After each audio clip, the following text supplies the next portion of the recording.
وذكر فإن الذكرى تنفع المؤمنين.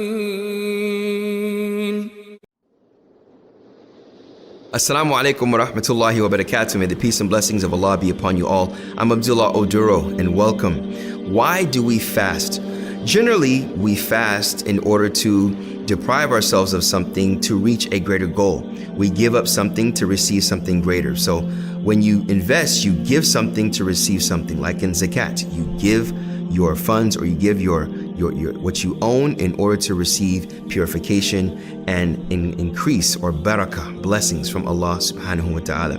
In Ramadan, yes, we do this to receive blessings, but we deprive ourselves of something that is permissible and allowed for us for a greater purpose. That is why we fast. And what do we want to receive, or what is that greater purpose or greater goal? It's to be conscious of God's presence upon us, to be mindful of His greatness. And that greatness will increase us in our worship of Him.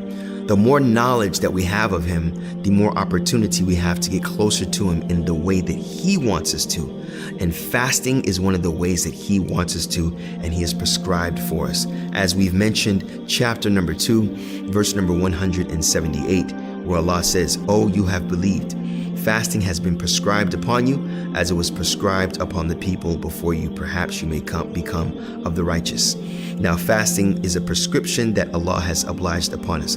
Let's stop here for a minute. Consider this. Allah obliging something on you, making something obligatory for you. When we look at His name of Ar-Rahman, the merciful, being that He withholds anything that is harmful for you from you. Anything that causes harm to you, He relinquishes that and keeps that away from you. And Allah being Al-Alim, the knowledge of you, of what you conceal and what you reveal, what you hide and what you make apparent to people. He knows your feelings. He knows what you're hiding. And Al-Hakim, that He appropriates that knowledge at the perfect time, perfect place, perfect situation. When we look at that and remember that, we remember that if He obliges something upon us, let's not forget that that obligation, the fact that it is obligatory and not recommended, if we were to do it, it's best for us. That's where your iman and belief and trust and love and submission in Him comes into play. That is where the closeness and relationship is established and strengthened further, allowing and forming that conviction in Him. So when He prescribes something, the approach of the believer, the strong believer, says, whatever He obliges me to do, I hear and I obey. As Allah mentions in another portion of the Qur'an, they're the ones that say we hear and we obey, the believers. So the obligation of Ramadan upon us should be something that we should haste to do. Yes, it's going to be difficult. No eating, no drinking, and no intimacy from sunup to sundown is going to be difficult. But understanding the purpose and goal behind it, which should serve as a driving mechanism behind continuing and staying strong. So He says, for those that believe, it has been obliged upon you as the people before you.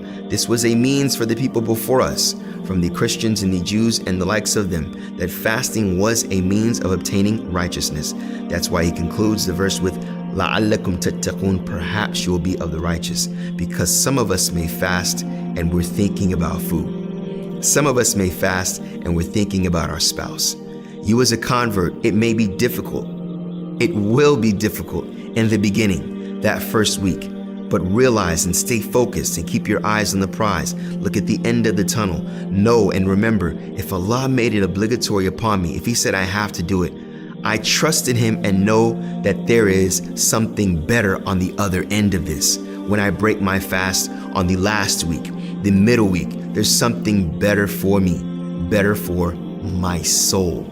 And that is the goal, is to start with the heart to control the soul.